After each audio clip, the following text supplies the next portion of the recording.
안녕하세요, 칠봉입니다. 네. 오늘 유튜브에서 말씀드릴 주제는 제주도 기업들의 어떻게 보면 문제점들을 알려드리겠습니다. 제가 말하는 이 기업들은 요식업 이런 부분이 아니라 어떤 서비스업, 어떤 제조업, 기타 제조업 등 흔히 말하는 장사가 아닌 기업을 말하는 겁니다. 며칠 전 아는 분과 같이 술자리를 한 적이 있었는데, 그분이 제주도에서 어떤 지원 사업 등을 담당하는 그쪽에서 일하시는 분이었습니다. 그래서 뭐 실명이나 이런 걸 말씀드리긴 그렇고, 그분이 얘기를 하면서 말씀하신 게, 지금 제주도에 있는 기업들이 지원 사업에 대한 의존도가 굉장히 높다고 합니다. 물론 저도 첫 번째 스타트업을 할 때 지원 사업을 받아서 했습니다만, 그 지원 사업의 한계점을 굉장히 많이 느꼈습니다.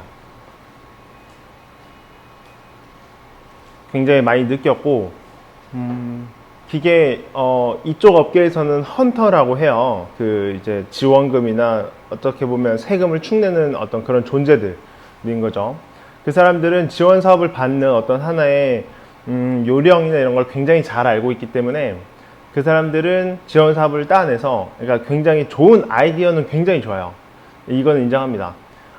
좋은 아이디어로 그 지원 사업을 따내서 인건비, 뭐 재료비 등 자기 노트북 바꾸고, 이제 인건비 이제 충당하고, 그러면서 결과물까지만 내놓고, 이게 실질적으로 사업, 비즈니스, 굉장히 좋은 컨텐츠로 지속 가능하게끔 만들진 않습니다. 왜냐면 지원 사업의 한계가 그 해당 연도에만 어느 정도 일정 요건이 충족시키면, 그 이후에는 그 사람들이 이제 폐업을 하든 그만두든 포기를 하든 상관을 안 하기 때문이기도 하죠.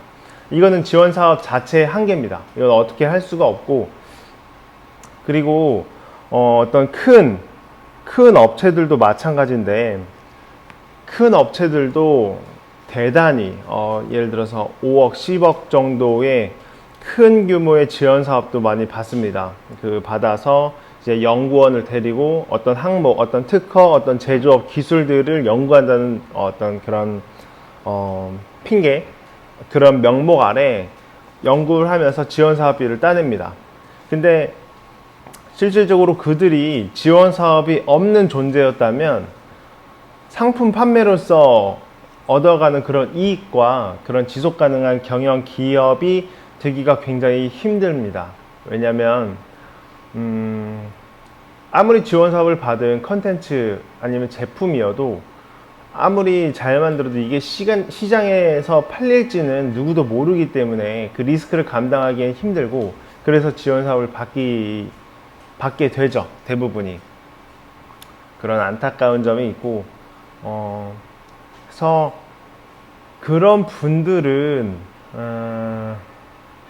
어떻게 거기를 벗어날 방법이 굉장히 한계가 많이 보여요. 제가 보기에는. 그래서 이거를 어떻게 말씀드려야 되나. 그래서 그런 제주 기업의 현재 문제점을 한번 꼬집고 싶었습니다. 그러면서 제가 말하고 싶은 거는, 제가 나중에 이제 11월 달에 어떤 큰 이슈가 있는데, 그거는 나중에 다른 영상으로 따로 말씀드리겠습니다. 그래서 제가 11월 달에 새롭게 시작을 할 때, 그때는 정말로 지원 사업에는 눈독을 들이고 싶진 않다라는 게 굉장히 크게 와닿았어요. 첫 번째 사업이 실패했을 때도 마찬가지였고요. 신물이 났습니다.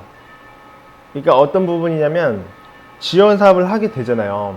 뭐 이 영상을 보시는 분들 중에 지원 사업을 해봤던 분도 계시겠지만, 지원 사업을 받기 위해서 그 공고 확인해야죠. 거기에 필요한 서류 써야죠. 근데 서류가 빈약하면 그 데이터를 찾아야 되죠. 그 데이터를 찾고 어느 정도 짜맞춰서 자기만의 그런 논리 구성을 해야 되죠. 논리 구성을 하고 제출합니다. 그리고 제출하고 발표 평가를 받고 최종 선정이 되면, 또 그 최종 선정에 선정된 다음에는 어떤 뭐 필수 교육 뭐 이런 것들이 있습니다. 또 거기에 나가서 또 교육을 받아야 되죠. 그러면서 교육을 받으면서 동시에 그런 어떤 연구라던가 시제품 개발이라던가 그런 걸 계속 해나가야 되는데, 이게 지금 말로만 들어서 조금 길긴 길겠지만 실질적으로 사업을 하는 사람 입장에서는 굉장히 자기만의 그 어떤 리소스가 굉장히 많이 빠져나갑니다. 실질적으로 자기 사업을 제대로 영위할 수가 없고 그 지원 사업에 맞는 어떤 행동을 할 수밖에 없어요. 그 돈을 받기 때문에. 그리고 이 어떤 그런 일련의 행동들을 안 하면 그 지원 사업에서 어떤 지원을 받기가 굉장히 곤란해집니다. 만약에 안 하게 되면요. 그래서 이게 차라리 그런 지원 사업을 받을 바에, 물론 지원 사업 받는 건 좋습니다. 어떤 리스크를 조금 줄이는 입장에서는. 근데 리스크를 줄일 수 있지만 실질적으로 자기 사업을 못 해요. 자기가 직접 만든 상품을 팔 수도 없고 어떤 영업 마케팅적인 능력을 키워가지고 직접 시장에 내다 팔 수도 없고요. 그런 거 하다 보면. 그래서 첫 번째 사업 때 무슨 교육이다, 뭐 컨설팅이다, 누구 사람 미팅이다, 뭐 그러면서 굉장히 시간을 많이 허비했습니다. 지금 생각하면 진짜 바보 같은 짓이었죠. 그래서 정말로 그 기업, 그 회사의 목표가 있으면 거기에 집중을 해야 되지, 지원 사업은 약간 거둬야 되는 그런 존재인 겁니다. 실질적으로 본 비즈니스는 계속 해나가야 되는 그런 상황이어야 돼요. 예. 저는 아무튼 그렇게 생각을 합니다. 그래서 지금 이 제조 기업들의 문제가 많이 대두가 되고 아는 사람들은 압니다. 그쪽 업계 사람들도 잘 알고 있고요. 그래서 저는 만약에 미래에 제 사업을 다시 꾸리게 된다면 한 번 더 말씀드릴게요. 지원 사업은 정말 안 하던가 거두는 정도고, 실질적으로 매출이 일어나고 수익이 발생하고 그런 건전한 재정 상태를 가진 그런 기업을 만들고 싶습니다. 그와 그 또 격가지를 말씀드리면, 지원 사업을 받는 기업들은 혹시 기업 문화가 좋을 거라고 생각하십니까? 제가 생각했을 때는 전혀입니다. 전혀 기업 문화가 좋을 수가 없습니다. 왜냐면 실적, 그런 어떤 교육에 대한 압박들이 있기 때문에 그 조직원들의 어떤 역량을 강화하던가 그들에게 뭔가 성장의 기회를 줄 수 있는 그런 기업 문화가 전혀 없습니다.